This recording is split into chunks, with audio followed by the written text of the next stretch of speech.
Welcome to another episode of Quarantined Casual Cinephilia, where enthusiastic amateurs talk very passionately about movies. I'm Ian. I'm Lorian, and today we are talking about The Matrix. The Matrix. This was the start of a genre, essentially. Mm-hmm. I remember loving this movie. I watched it when it came out.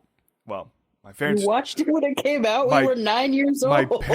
My parents took me to see it when it came out. Dang. I'm telling you, my childhood... You had an older brother. I was the oldest. Difference. Fair enough.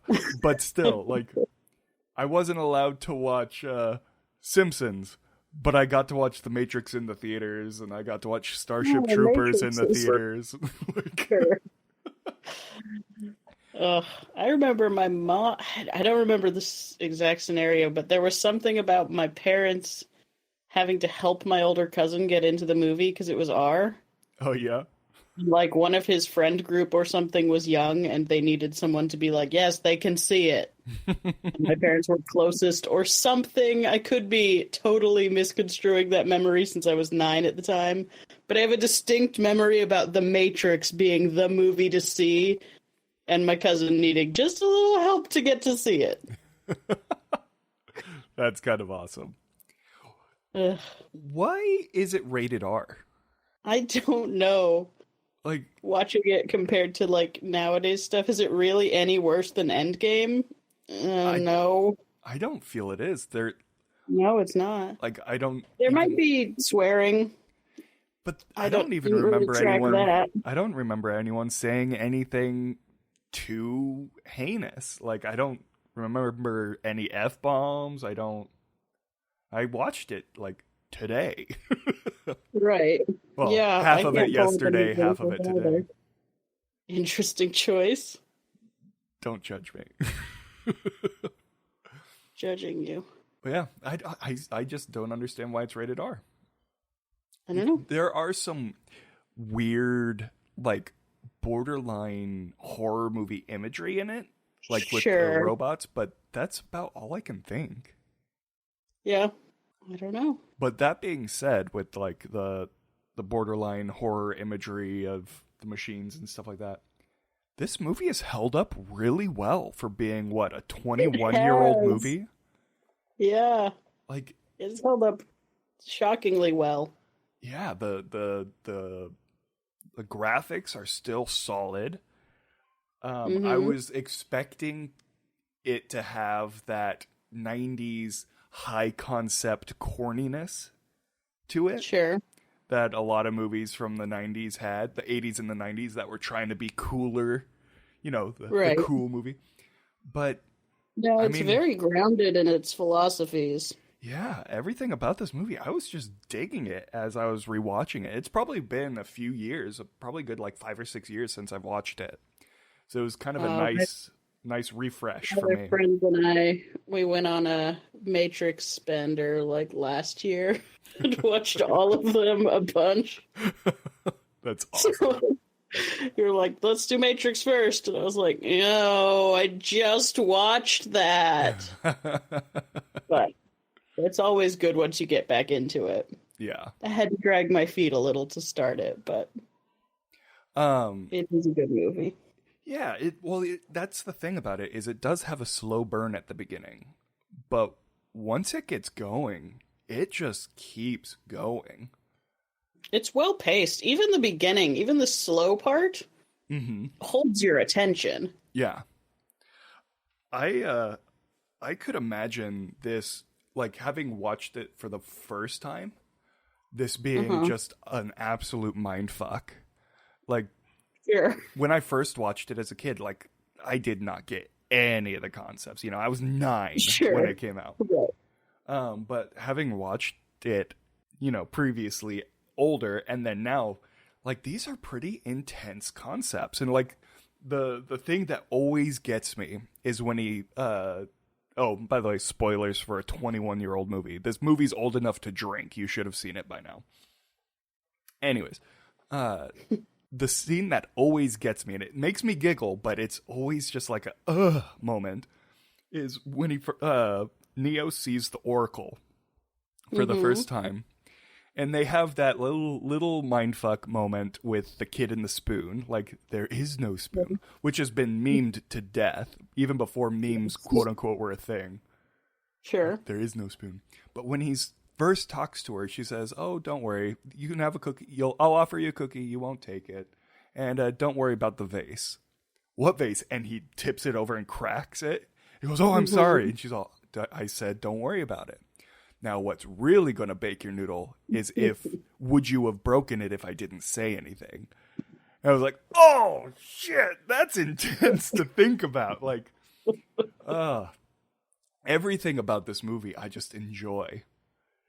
Like, I don't know, I could talk endlessly about the philosophy behind everything in this movie, but I know a lot of people don't necessarily find that as entertaining as I do, but man, like, this movie is just fun to watch and then think about afterwards.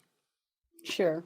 So, something that I thought was fun was watching it, knowing that Cypher is a betrayer. Sure. Just watching his actions from the beginning and how well they play that off. You know, it feels very jealous boyfriend at first. But everything he does is so methodical in setting up the betrayal. Yeah. I just thought that was a really well done story element. He's such a gross character. Even the first time through, I was like, this guy, don't like him. Yeah, that's Joe Pantoliano. Liano, right? God, I can never pronounce Italian names. Pantoliano. Liano? Pantoliano? I don't know. Dude, I don't know. It's that guy. Yep. But yeah, he does a great job of just playing a greasy, scummy villain. Can we talk about Lawrence Fishburne? Yes.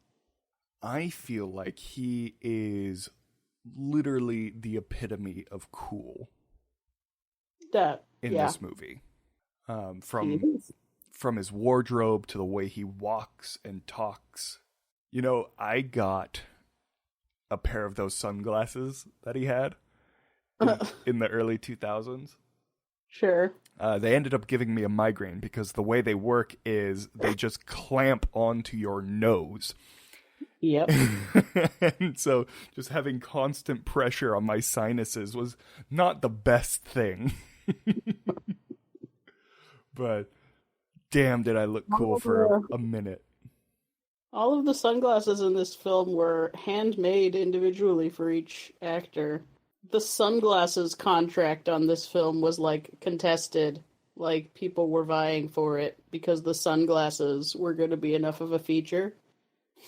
And it went to a little, like, bespoke sunglass maker who made them all out of an old optometrist vehicle. That's on site awesome. For each actor, for each character, you know? Yeah. That's so cool. So I love that that the sunglasses literally have character to them. Yeah. Like if you really do pay attention to the sunglasses as they go along, like so with Morpheus's, they're always hyper reflective. And so you're able to see his perspective, and every time they do a big like choice, there's a reflection in his sunglasses that have the two choices reflected in each individual lens. So do you know if that was in camera or digital? One is digital. The red pill, blue pill is digital. Sure. The agent scene where it's like he turns to look at the lady in the red dress and he turns back and the agent is there. That was done in camera. So in that one, there's the one choice is just Neo standing by himself. And in the other lens is Neo standing there with a arm reaching in with a gun pointed at his head. And so it's that choice of fighting or running. And so it's That one was done in camera. There are so many reflections in this movie. There are, yeah. I was noticing that on this watch through. Yeah. There's The one. reflections are a nightmare. It's Yeah. And they do it so well in this movie. There's one reflection that is my personal favorite, though. The red pill, blue pill is a close second because it's just such a good story beat, a story marker sure. of that just non-verbally showing the choice that he has to make. But my favorite reflection is when he reaches for the Oracle's door handle. And you can see Neo and Morpheus in the reflection as he's reaching for it. And the reason that's my favorite is not because it shows anything, philosophical other than, I can show you the door, but you have to be the one who walks through it. That's the philosophy of it. But the reason I love it is because you can see the camera in that shot. Mm-hmm. But it's very hidden because they stitched it into Lawrence Fishburne's coat. And so if you look very closely at Lawrence Fishburne, you can see that his coat goes down and then they stitched out a larger portion of his coat to wrap around the camera, and you can see just a black circle, which is the lens, in it. And so it's such a quick shot that it just looks like Lawrence Fishburne standing with his black leather trench coat and his green tie. But if you look close enough, there's a camera in his coat. And that's the camera they used for that shot. And it's phenomenal. I love it. It's such a... Oh, my Google phone just yelled at me. That was weird. Rude. It was looking up best coat cameras. Oh, that's creepy. Google, why? Oh, I mean, creepy. Are we still at creepy anymore? We're talking about the Matrix. Of course our machines are listening to us. Yeah.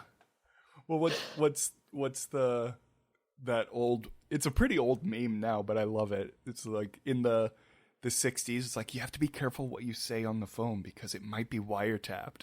And it's like 2018. It's like, hey, wiretap, what's the best recipe for mac and cheese? Right. Right. But yeah, the Wachowski brothers Sisters. are, at the time, it was the Wachowski brothers. Do we credit art to the person as they were then or their current chosen identity? Because I feel like we should credit the Wachowski sisters. Yeah, I guess you're right. Yeah, so the Wachowski sisters, they just have such a unique take on cinematography. Yeah. And it's cool. I mean, like, it's pretty par for the course with how sci-fi is shot now. But it wasn't before this. Well, it is now because everyone saw this and thought, that's how sci-fi should be filmed. Right. Like, it was just such a... When it first came out, this was such a revolutionary take on not just sci-fi, but action in general. Right. The slow-mo shots. I mean, that changed cinema forever. Mm-hmm. Something crazy about those is that those scenes, other than the actor in them, so Keanu Reeves in the ducking scene and Carrie-Anne Moss as Trinity in the opening scene where she jumps up and kicks, that slow-mo spin. Other than the actors in them, that's 100% CG. Right. Which is insane for 1999. Yeah. And you look at it and that looks real. Mm-hmm. For 1999, it looks real. That's crazy to think Even like about. Watching it and knowing. Yeah. Like every once in a while if you're really paying attention, the scene on the rooftop where Neo's ducking the bullets, Like you can see like, okay, that's not real. Like if you're really, really paying attention, there's little things.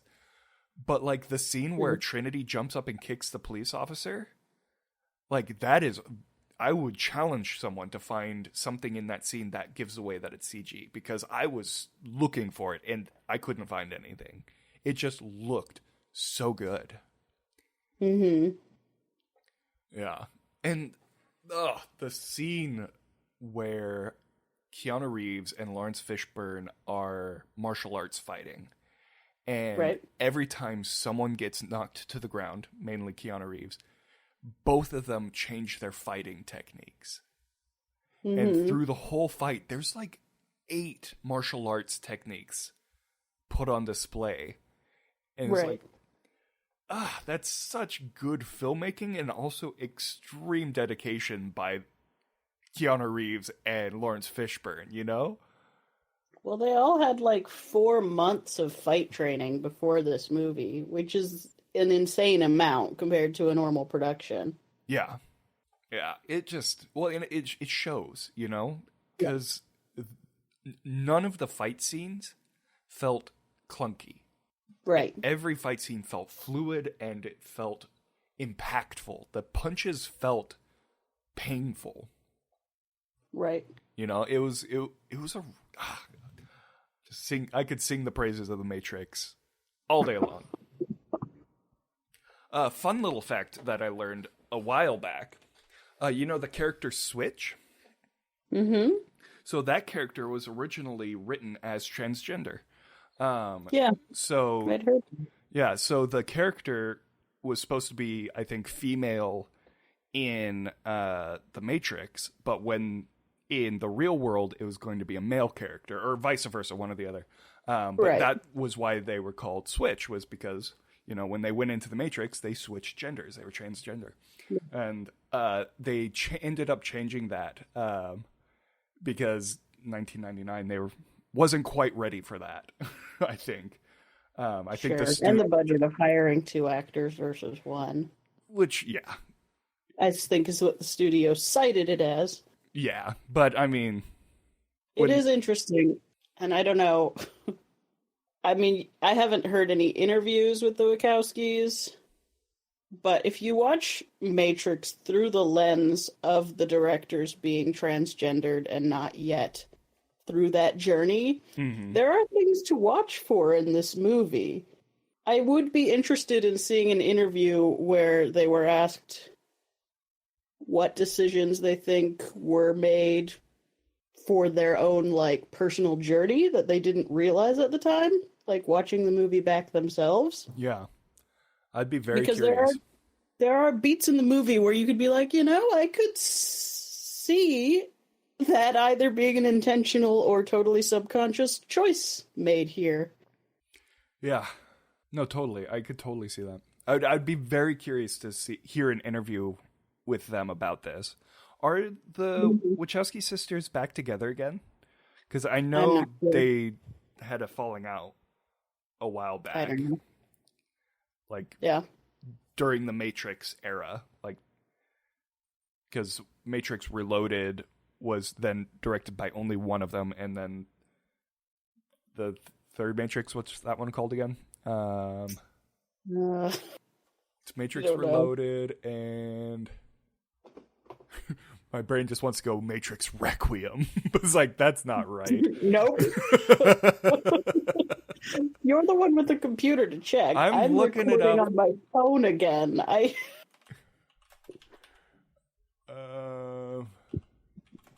Revolution, the Matrix Revolution. It was an R. The R was stuck in my head. I just couldn't figure out which one it was.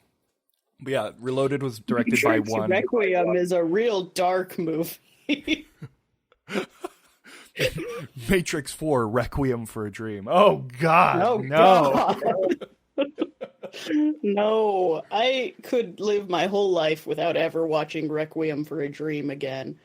That's an episode we won't be doing on this podcast.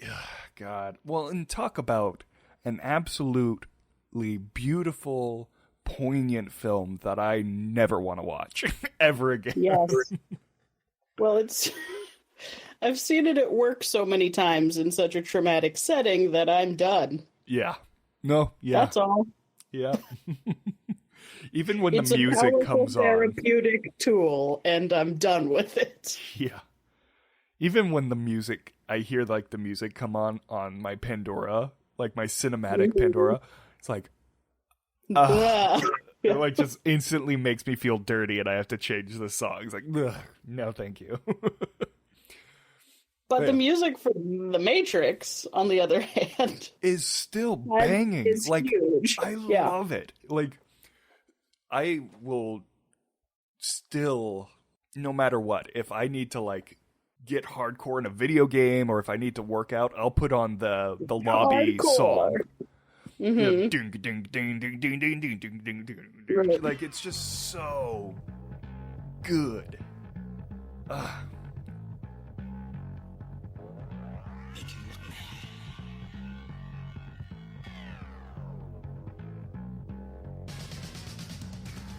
This movie is so cool. It's just cool. You know? It is pretty cool. And it made so many uncool people, you know, because then all the nerds trying to be cool were in black trench coats that didn't quite fit them. And this is like the recipe for an early 2000s neckbeard. Yes. The combat boots, the trench coats, the sunglasses, the slick back hair. All things that Keanu Reeves pulls off fine. And that a 12-year-old walking down the street does not. Oh, man. Everyone in this movie looks so freaking cool. They do. The scene where they're going in to meet the Oracle, and it's that spinning camera move where it's the downward looking, where it's seeing them logging in the real world, and it's the empty room in the Matrix, and it's switching back and forth, and then it ends with the money shot of the crew in their like Star Trek, you know, pose as they come out of the you know, like, you know how there's the hero pose, like they're all in that. Yeah, it's just like, God, they all look so fucking cool. Like every single one of them just looks dope. Man, I wish I was that cool, but I'm fat and graying. The fat isn't the problem. The graying isn't the problem. Cool's an attitude, Ian, and you're convinced you don't have it. Oh, man. I wish I was as cool as Keanu Reeves. He's such a cool person. Ian, you had a fan club in high school. You were cool. Yeah. You just didn't realize it, which probably made you cooler. But at points of your life, you have grasped the cool and held it. You just didn't know. I guess you just don't know what you have until you don't have it. See, now you're sad and old. Oh, man. Now I'm depressed. That's not why you're not cool. You're not cool because you keep saying you're not cool. Well, I didn't realize this episode was going to turn into an intervention. God. It's an intervention, Ian. Be cool. Why aren't my friends cooler? It's not that I'm not cool. It's just all my friends aren't cool. It's just all of my friends. They're so uncool. They're bringing me down. Not even one of them wears a trench coat. Honestly, though, if you made me a like fitted trench coat, I'd wear the shit out of it in the colder months. That's why I won't see it. Like the leather one that Lawrence Fishburne wears. Oh my God, that's so cool. With the green tie. Yeah. So good. I have a coat that's vaguely similar to that. Unfortunately, it's tiny. Yeah. I think you've shown me it. Where you're like, this is a Matrix coat. And I was like, that's dope. And then I tried to put it on and I looked like a It's a little coat. It looked like a little person trying to put on latex or something like No, no. Yeah, it's small. Speaking of latex, some people are into that. I'm not here to kink shame. I'm not a big fan of it. However, Carrie-Anne Moss was gorgeous in this movie. I mean, she's still gorgeous, but like, I had a crush on Carrie-Anne Moss from this movie on. Sure. And watching it the second time, I'm realizing that her and Colby Smulders look very similar. Huh. Like, if they ever do a quote-unquote reboot or try and do, like, a younger, like a flashback, they could totally have Colby Smulders. Matrix Requiem. Well, they are making a Matrix 4. But Are they really? They are. How do you know that, but not know if the Wachowskis are back together? I don't know who's directing it. It's probably the Oh, Wachowskis. God. It would be a nightmare if it was anyone else. So currently, on the bill for Matrix 4, screenplay produced and directed by Lana Wachowski. I don't see Lily on here anywhere. That's a shame. Yeah, so it looks like it's just one of them. But the cast is being credited as Keanu Reeves, Carrie-Anne Moss, Jada Pinkett Smith, Lambert Wilson as the Merovingian back. So, additionally, Neil Patrick Harris. What? Okay. I'm interested. Confused, but interested. Jonathan Groff. Jonathan Groff is awesome. Who else is in it? This cast is starting to make me feel like Matrix the Musical is in the works. Got Neil Patrick Harris and Jonathan Groff, and you're not going to do a musical? Not okay. Priyanka Chopra is in it. Or is slated to be in it. Sure. Those are the only names that I recognize. But yeah, it's in pre-production currently. It was set to start filming July 6th. Oh, sorry, no. The production of the film is scheduled to continue on July 6th. So it was put on hold. Sure. It is set for release May 21st, 2021. Wow, that's soon. Yeah. I guess it's been filming for a bit. They stopped on February 4th. So yeah. It's going under Project Ice Cream. Oh, that's good. I feel like we can make an entire episode of just talking about and laughing about all the code names that film companies use to hide big budget movies to get cheaper prices on things. Right. So yeah, Matrix 4 is coming out apparently. Okay, I guess I do need to get started on some trench coats because I'm going to make a killing on Etsy next year. Oh God, yeah. Bring in new mission in life. Back. Also, all y'all who make sunglasses, get ready. Now's your chance. That was something I forgot to bring up during the sunglasses scene. If you notice from the start of Neo's character progression, whenever he has sunglasses on towards the beginning, they're opaque. Mm-hmm. So there's no reflection. And the sunglasses that he puts on at the very end have the reflections that similar, like not as poignant as Morpheus's, but reflections in it. And so it's the character growth of his eyes opening to the world, to the real world. And you just watch, and every time he puts sunglasses on through it, they increase in reflection as they go along. Like, the Wachowski sisters are just brilliant storytellers. Definitely. Like, they're so good at what they do. Yeah. I could talk about it all day. I could talk about how I could talk about it all day. Oh, boy. Oh, boy. Did you have any final thoughts? I don't really know. The Matrix is one of those movies that's such a fixture of culture that it's hard to separate, like, my actual thoughts about the movie.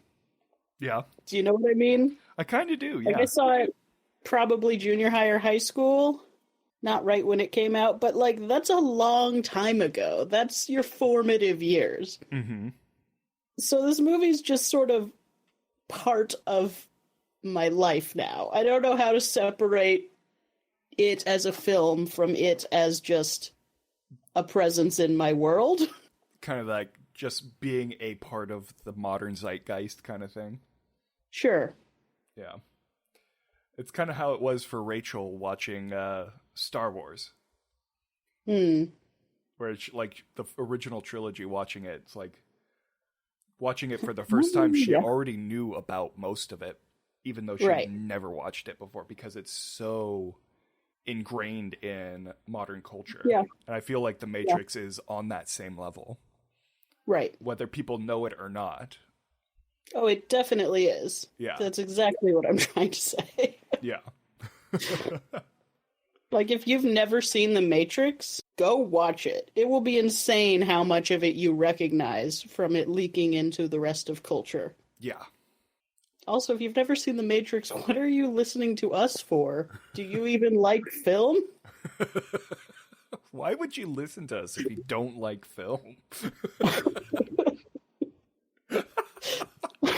There's no redeeming value to our podcasts if you don't like film.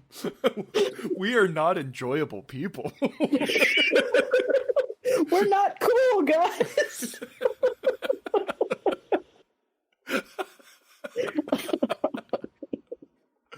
Oh, man. The final thought I wanted to talk about is just how cool this movie is. No. But, like, the helicopter crash is still probably one of the coolest things ever put to film.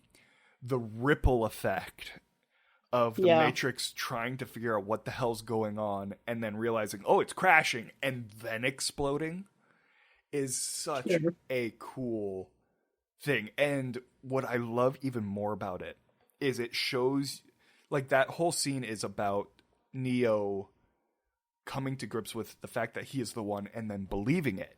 And so if you watch it, everything around him, so he's going in slow motion, but everything around him as he's wrapping the cord around his arm, trying to get the thing set up to save Trinity, is going twice as slow as him, which means that he is going twice as fast as everything else. Right. And it's just such a subtle thing that just, you know, I pretty much, I feel like I say it every episode. The key to a good film is show, don't tell. And that's what the Wachowski sisters do so well, is they show it. And having him going in slow motion, but a faster slow motion than the world around him, is such a great way to show that he's clocked in to the Matrix and is working at a faster pace to save Trinity. It's so cool. So cool. So cool. You know what else is so cool, Ian? What else is so cool? Our patrons. Yeah, they are. Which, we have a new patron. We do. We now have Jenny, Jake, Pam, and Graham. Man, that's fun to say. Jenny, Jake, Pam, and Graham. Ah, yeah. Thank you guys so much for being our patrons. You guys are relieving so much stress during this time, and we are so grateful to you. Thank you so much. Yay. So, that means this episode is coming to an end. We had a tie, 50% to 50% for The Matrix and Hail Caesar. So, instead of waiting the normal 2 weeks, we are just going to do back-to-back episodes, one this week and then next week for Hail Caesar. Yeah, check us out next Wednesday for Hail Caesar. Yep. It'll be a good time. Both of these movies are up on Netflix, so it should be pretty easy to watch them. Do it. Do it. All right. This has been another episode of Casual Cinephilia. Thank you for joining us. Bye.